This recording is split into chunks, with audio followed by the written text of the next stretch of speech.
Okay, I'm back. All right, so Stitch Mania, or as I should call it, Wimp Mania. 1, 2, 3, 4, 5, 6, 7. I started out, I had planned for 5 starts. I finished one, and then I added another one after I got one completely done. And then I actually added one more at the very end, so I ended up with 7 starts. Okay, number 1. Terry's stocking. This is a shepherd's bush. We're all familiar with the shepherd's bush stockings. Everybody has seen these. When my kids were little, I did all the stockings. I've showed them in a video before. And one of them, Aiden, I did his was a shepherd's bush stocking. So the ones I did for my kids when they were little were all different, but Aiden's was a shepherd's bush. And so now he's married and just had a little baby. So we have a 4th granddaughter. She was born in January. Her name is Coco. Her name is Corinne, but they call her Coco. We love her. She's like pink and perfect and a little bit ginger, and she looks just like a little rosebud. Oh my gosh, she's so beautiful. Anyway, so let me show you Aiden's stocking. Just as a reminder, I just happen to have it here. So here's Aiden's. This is the one I did for him when he was little. And I loved, of all the stockings I did, we all loved this one because of how big it is. That's what's really nice about these. Like for little kids, you can just get everything in there, and it's like rugged and is held up. Anyway, so there was Aiden. So now I'm making for his wife, Annalise. This is Terry's stocking. And here's my start. Here's my start on Terry's stocking. I'm doing it exactly as called for on this, whatever this giant linen is. It's 18 count natural, and I'm using DMC. They call for pearl cotton, but I didn't want to do pearl cotton, so I'm doing 3 strands of DMC over 2, and it's weird. I haven't stitched on anything so gigantic in a long time, like on such a low count, and it's kind of fun though. It's, I can do it without my magnifiers or anything, which is kind of nice and unusual for me since I'm blind as a bat. Okay, so Terry's stocking, that was my number 1 start. Number 2 was the Sampler Tea Cozy, which, darn it, I forgot to bring the magazine. What did I do with that? Well, this came out of, oh, there it is. Hold on.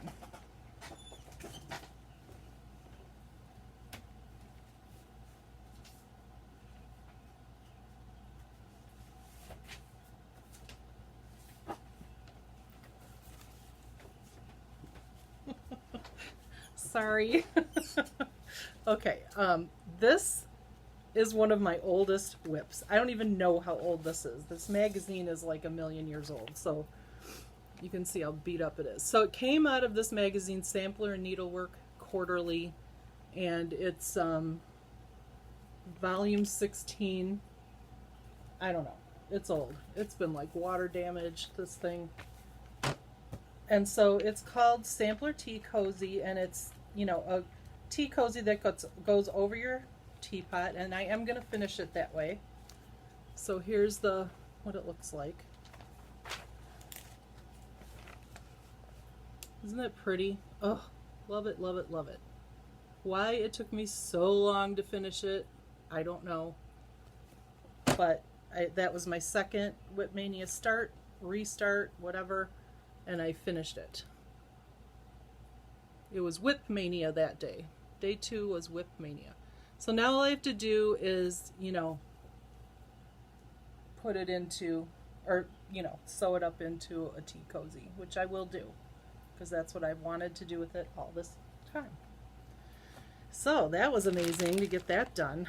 Wow. Okay, next is a little sampler that I was enabled to buy this by Lori of Mischievous Stitches. Hi Lori, I love your videos. This is the City Stitcher, and Lori had given like the link to go and purchase them directly from City Stitcher, so they were like $6. Anyway, this one is called Strawberry Sampler. I love this, love this, love this. I used to own a lot of City Stitcher patterns before I stopped cross stitching and gave my entire stash away, but this is one I never did own. Anyway, so that was my day 3 start. I'll show you how far I've gotten. This is actually more than just one day's worth of stitching. Isn't that pretty? I love it. I think the fabric is flax. Let's see what count it is. 32 count flax. So it's going to be kind of big. But I can't wait to get it done and hang it on my wall. I love it. It's so cute. So, so cute. So thank you, Lori, because I probably would never have thought of that if I hadn't seen you talking about those on your video. Okay, and then the next one is a restart. So let's just talk about Summer Schoolhouse. Brenda Gervais. Last year when these came out in the summer, I ran to my local needlework store and I bought the first one because I'm obsessed with these. These are beautiful. They are just, everything about this design just appeals to me. The colors, the contrast, the fabric it's on, the fact that it's over 1 makes it so dainty and cute. And so I bought it, and I bought the 28 count mushroom Lugana. I probably got the last piece in the store because there was like a run on it at the time. And I brought it home and I couldn't do it. I couldn't do the over 1. I could not see it. I was having such a hard time and I was so frustrated with it. I think I started in the middle and I did a little bit of the house and then I just never touched it again. And I felt like I had just flunked the summer schoolhouse. I flunked summer school, guys. I couldn't do it. So then, as time went on, I was having a harder and harder time seeing. I wasn't able to work on all of my favorite counts, which are, I really do like 36. I hardly work on 40 anymore, but I do like it. I like the smaller counts, you know, and I was just having a hard time.